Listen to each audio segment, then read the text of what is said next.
Hello everyone, it's October 8th, 2019. It's Tuesday. It's Harp Tuesday. Welcome to this week's episode. And this is going to be the second in a series that I'm calling From the Archives, where I highlight a piece of music that's available at the Harp Archives, which is an online harp archives created by the American Harp Society. And the idea would be to highlight maybe some lesser known pieces. So not to do a big in-depth look at them, but just kind of highlight them and say, hey, this might be something that you weren't aware of, but might be interested in.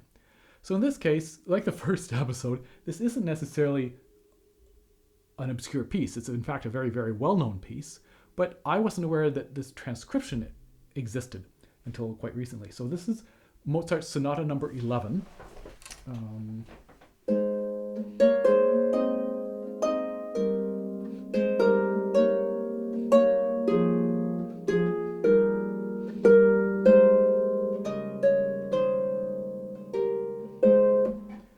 Which is a beautiful piece of music, and the last movement in particular, the Turkish March, is of course quite famous.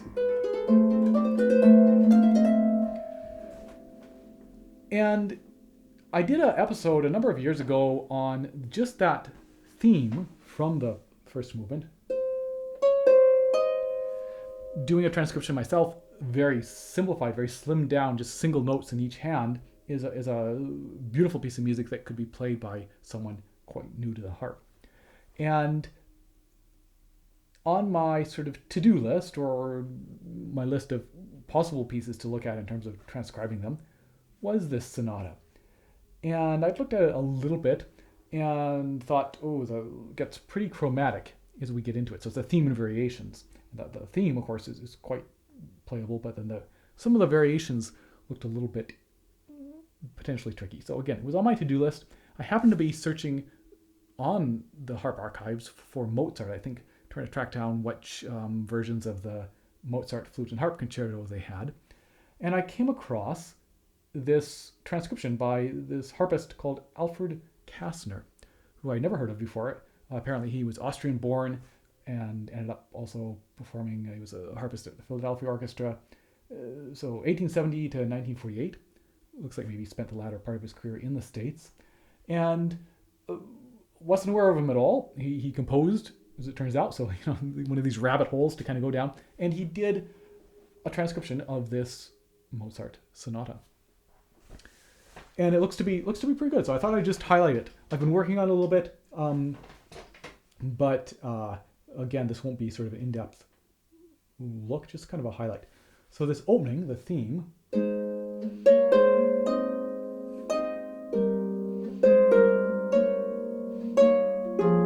So evocative, so beautiful, and as I say, fairly straightforward.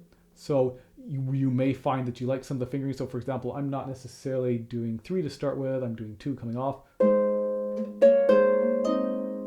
then 1, 2, but I'm doing some of these left-hand fingerings, and again, kind of experimenting, seeing what works in terms of getting the sound that you want. And you'll notice he set this in A flat, rather than the A major, 3 sharps that Mozart wrote this in. And that is so that when we deal with some of these chromatic sections and these variations, I think it's given him some extra options, as you'll see. And it's always worth thinking about on the harp, because sometimes it can matter what key we move it into. Because, for example, as we'll see here, there's only one way we can get A natural on the harp, and that's with an A in the natural setting. But there's 2 ways we can get A flat. We can get A flat, or we have G sharp. So just that flexibility then means that sometimes it's worth playing around with transcribing. In this case, it's quite an easy transcription, or sorry, not transcribing, but transposing. It's a pretty straightforward transposition, but it just opens up some possibilities. And so here in variation 1, we start to get all of this chromatic stuff.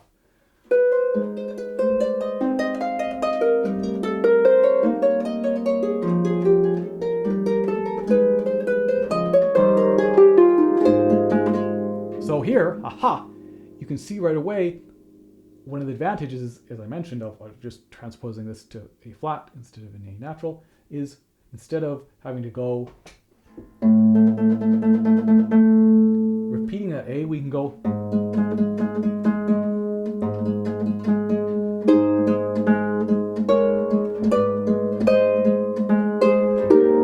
double the E flat with a D sharp.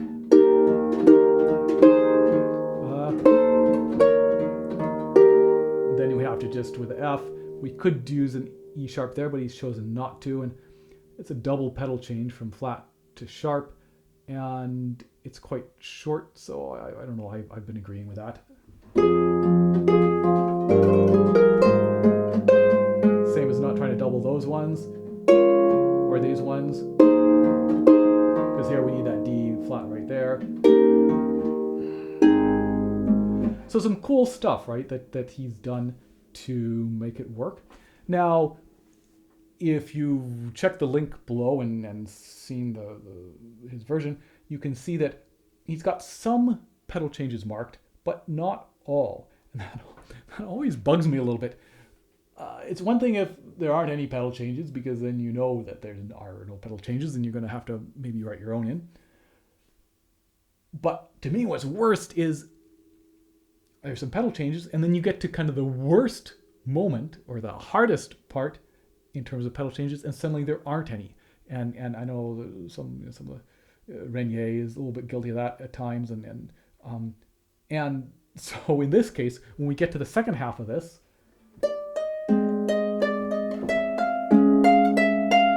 he doesn't have any pedal markings here really on this next little bit. So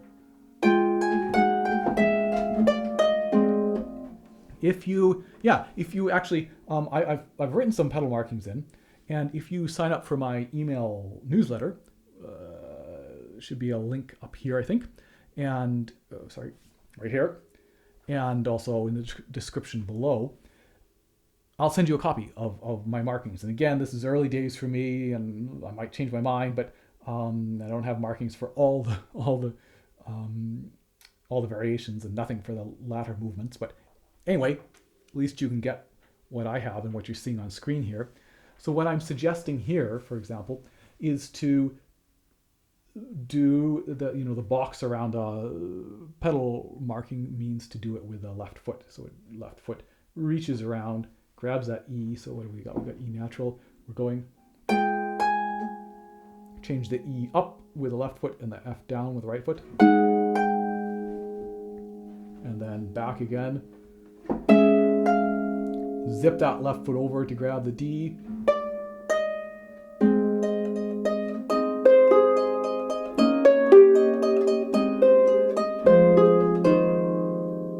It's such a fun tune, right?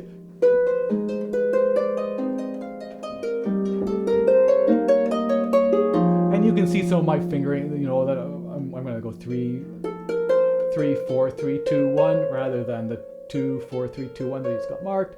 Or some of these here, for example, instead of, I guess he's got 2, 1, 2, 2, 1. I assume that's maybe a misprint. It's supposed to be 1, 2, 1, 2, 1, but I prefer that 2, 3, 1, 2, 1. Anyway, just some little spots, right, to play around with. So again, I think this works quite nicely. Some of the stuff that he's done anharmonically to accommodate this. Variation 2. Now this is the one that bothers me the most, because in the original, the left hand should, as far as I know, be, in our case, a D natural, in the original a D sharp.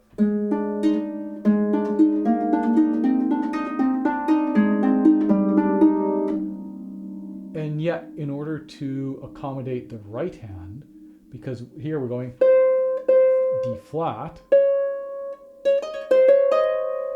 we're having to change it to flat that one beat so that we hear in the left hand instead of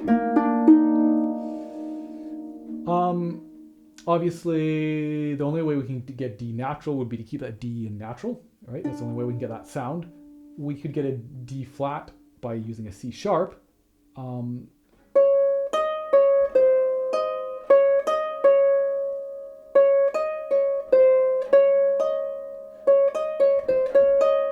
but at the speed we're trying to do that little trill, I don't think it's possible. So I remember looking at this once, the piano original, and thinking, that's going to be very challenging to actually do that when you have those two separate D sharp and D natural, or D natural and D flat at the same time. So I think what he's done is okay. Again, it bothers me a little bit that doesn't match the original, but I don't know that there's a better option. So we get this.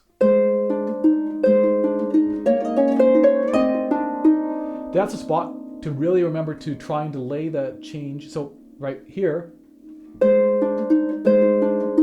have to change right on the beat, on the downbeat of that triplet. And right here, we don't want to change on the downbeat, on the start of the triplet, because we've just played that D. We'll hear it get changed, so you really want to try and wait until the last minute. It's hard, right, to time much easier to time a pedal change with some sort of a beat rather than, in this case, the second note of a triplet.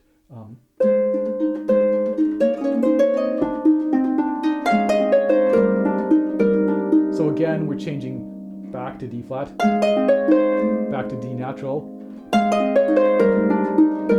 We could try and delay that one as well. Back to D flat, and staying in D flat here.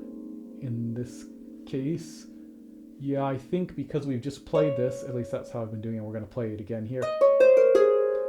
I'm keeping that left hand as D flat, even though it should be D natural again.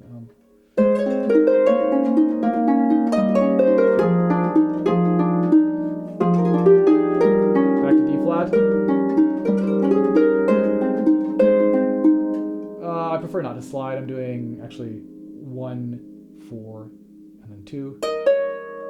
That lets me cross over as well.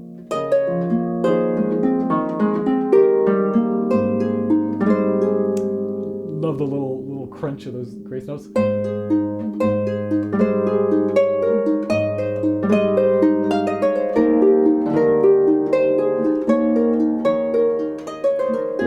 Here's a spot worth highlighting. So we're going to go F sharp. We're going to hear this F get changed if we don't do something about it. So you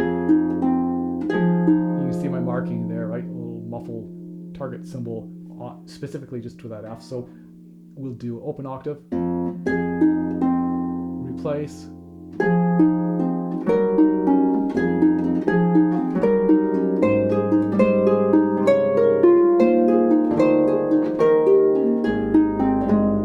there's a spot to be aware, right? If you're playing something and you keep hearing this pedal get changed, try and isolate what it was, which strings are still ringing, and can you do something to stop them.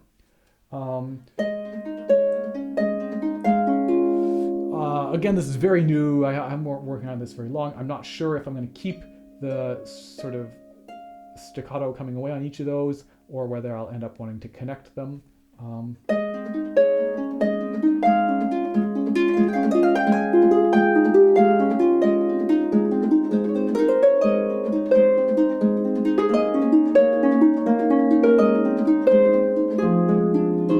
choosing to go 3, 2, connect to the bottom, 1, 1. I think there's, in the original, there's some extra ornamentation there. I need to check. And then we're back to D flat, delay.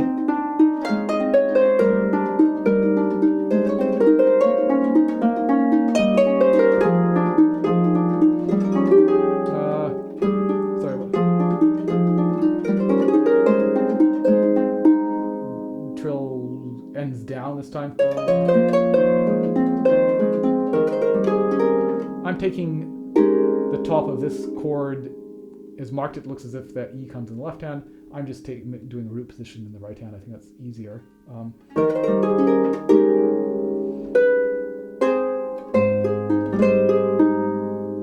Here again, we might hear this A get changed as we. I haven't come up with a solution that I'm super happy with at the moment. Let's see. Okay, I guess that works, right?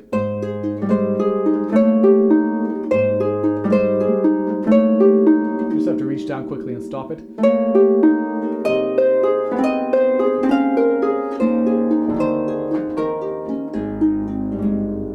So a lot of fun. Again, it bothers me a little bit that it's not exactly that we don't quite have the harmony as intended, but I think it works and it chugs along quite nicely. We get the variation 3, this minor.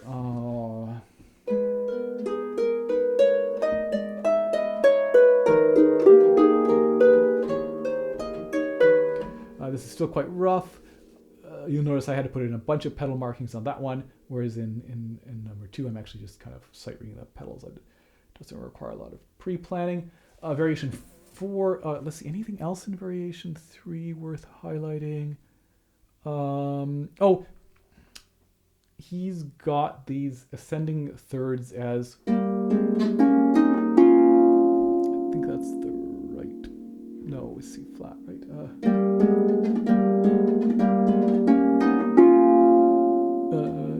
Yes, no, maybe so.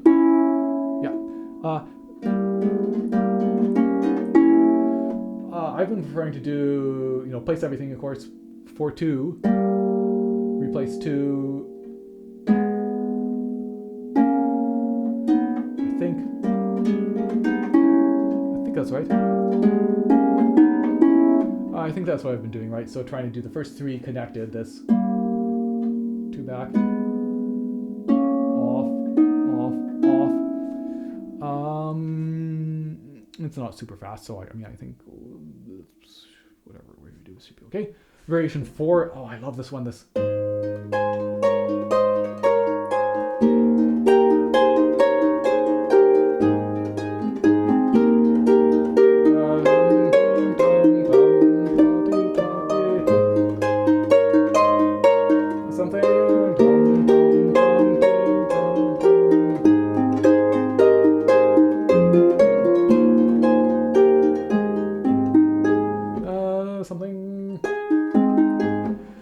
Of note there that on this third line, this, so let's see, what have we been doing?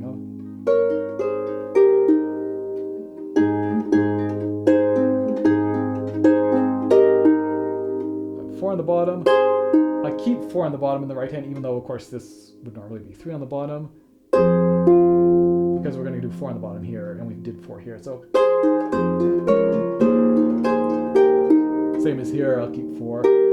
Sometimes, right, it's easier to keep the same finger pattern going, even if this particular shape in isolation would be 3 or 4 or whatever. So if we're doing all, and we get an occasional one of those, you might keep 3 on the bottom, even though I guess you could anyway. But even though that might feel more comfortable in isolation to do 4.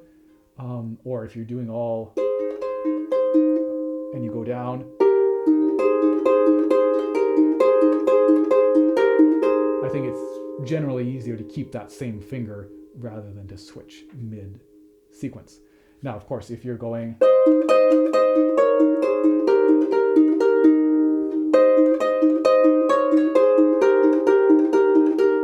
you're maybe doing something and then you're going to switch and do something else where you would prefer to have a different finger on the bottom for a while, then it makes sense to change. But when it's just a single or isolated spot, then we might ignore that. Variation 4, I've marked pedals here on the first page, haven't gotten to the second page yet. And again, a spot where there's a lot of pedal markings marked in the enharmonics. Again, I think he's done some good stuff there in terms of making it work. I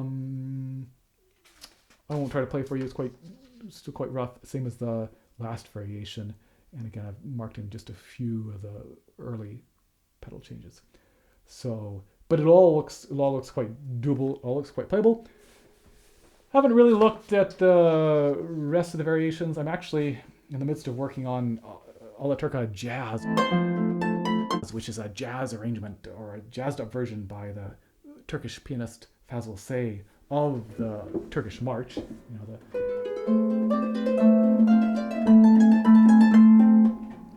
So And then the other movements just don't grab me quite in the same way, but they looks quite well done.